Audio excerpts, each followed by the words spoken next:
Thanks for joining me on episode 719 of the Inspired Stewardship Podcast.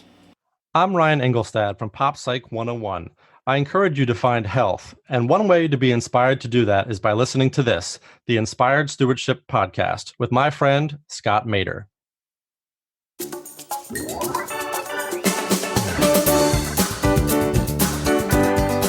There's nothing wrong with that. This lets you see that your hobbies are serving that need in your life. And maybe you go on mission once a year, or you do other things, missional work or volunteer work or other things that serve that mission and scratch that itch for yourself.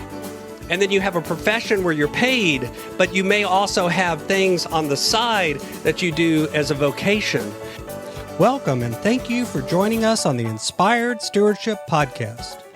If you truly desire to become the person who God wants you to be, then you must learn to use your time, your talent, and your treasures for your true calling. In the Inspired Stewardship Podcast, you will learn to invest in yourself, invest in others, and develop your influence so that you can impact the world.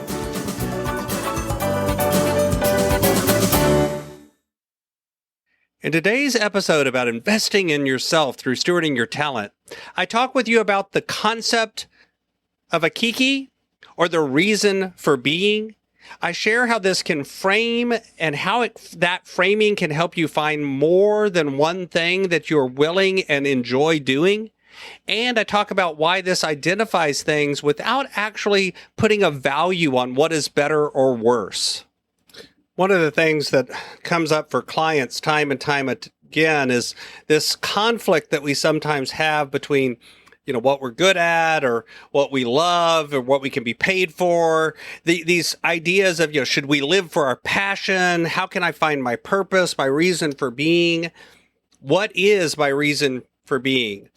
And one of the concepts that I've come across that I love using as a frame when I'm talking about this is actually a Japanese concept called Ikigai. And I'm sure I'm pronouncing it wrong. Ikigai, I think, is also how I've heard it said. And honestly, I'm not sure which is right. But it roughly translates as a reason for being.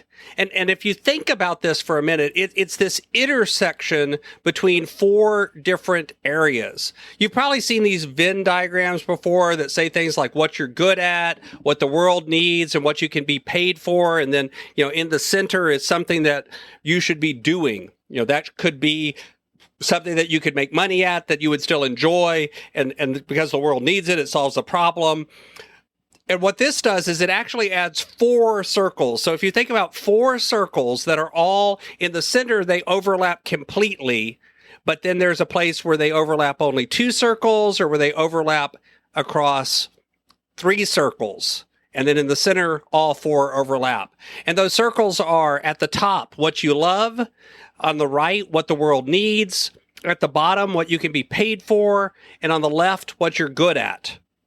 So where what you're good at and what you love overlaps, that's your passion. That's something that you truly love doing and you're good at it. It comes naturally to you. And then at the bottom, what you're good at and what you can be paid for, that's a profession. That's a career. That's something that you can do for a long time. You'll even be good at it, right? That's the whole point. You gain skills at it and you can be paid for it. There's nothing wrong, by the way, with a passion project or a profession. Both of those things serve a purpose.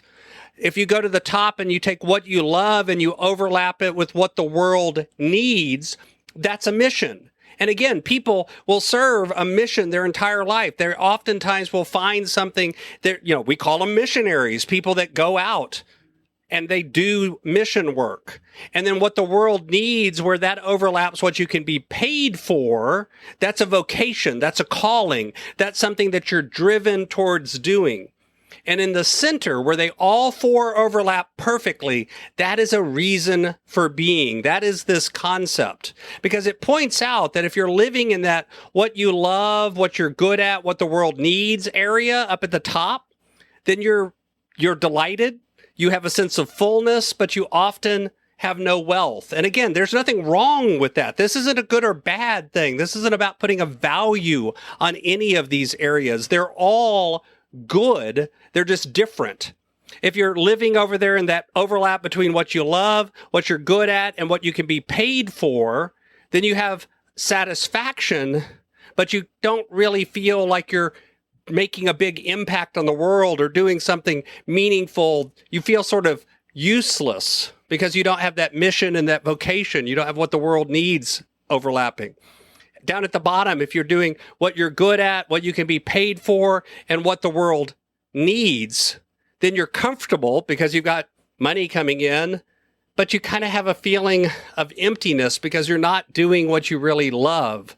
And if you're over on the right-hand side, doing what the world needs and what you love and what you can be paid for, then you have excitement, but there's a sense of uncertainty or nagging doubt, like there's more out there because you're not really doing what you're good at. And the idea here is that everyone has something that hits that sweet spot in the center, that if you search hard enough and long enough, you will find that thing that is in the center. You will find a reason for being. And out of that reason for being, that is where everything else flows from. That if you look at this, you can see that a vocation is good, a profession is good. You can see that all of these things, passion, mission, all of them are good. What you love is good. What the world needs is good. What you can be paid for is good. What you're good at is good. But if you really want that kind of sweet spot in the center, you have to find the thing that overlaps all of those. For me, coaching falls into this category. So did teaching, honestly, because I love doing it. I think I'm reasonably good at it. I am paid for it, and the world needs it. So it does hit that sweet spot. And if you stop and think, you'll find parts of your life that hit that sweet spot for you. And you may have other parts that don't. What the idea here is to begin asking yourself questions. What is it that you love in life? Make a list. What is it that you're good at in life? What are the problems that the world has or the needs that the world has that you can meet? And where in that circle are things that you can be paid for? And if you begin to slice and dice everything that you've done and everything that you do in this way, that frame can let you find things that you want to do. It also can let you assemble them piecemeal. In other words, you may have one part of your life that serves your passion, one part of your life that serves your mission, one part that is your profession, and one part that is your vocation, and still have a sense of satisfaction. Even though they don't all come in one single package, you can still serve that area of your life by mixing and matching from these different categories. That's one of the things I love about this. You know, if you think about it, a passion is often our hobby. There's nothing wrong with that. This lets you see that your hobbies are serving that need in your life. And maybe you go on mission once a year, or you do other things, missional work or volunteer work or other things that serve that mission and scratch that itch for yourself. And then you have a profession where you're paid, but you may also have things on the side that you do as a vocation. That's one of the things I love about this four-circle concept, is it lets you identify the things as good and recognize that they're all good. There isn't a good or bad here. There is no wrong answer. Instead, there's numerous right answers. Now, sometimes that can get overwhelming, and this is where working with others can help you filter through it. But as I've shown this concept to clients over the years, oftentimes they can kind of point to their life and they can go, this serves that overlap and this serves that overlap. And out of the two together, I have a sense of satisfaction and fulfillment that completes the picture. It gives me my reason for being. So it doesn't necessarily have to come in one package or in one place. But it is worth examining your life and make sure that you're not missing any of these places where these circles overlap. Thanks for listening.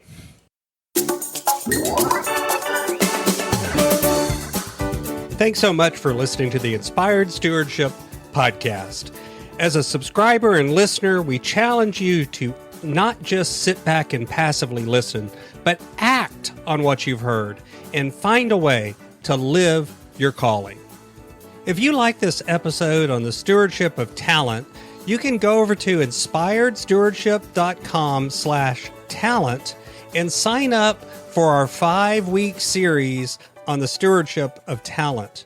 Or if you're in the U.S., you can text 44222 talent tips. That's talent tips to 44222 and get those tips. Until next time, invest your time, your talent, and your treasures. Develop your influence and impact the world.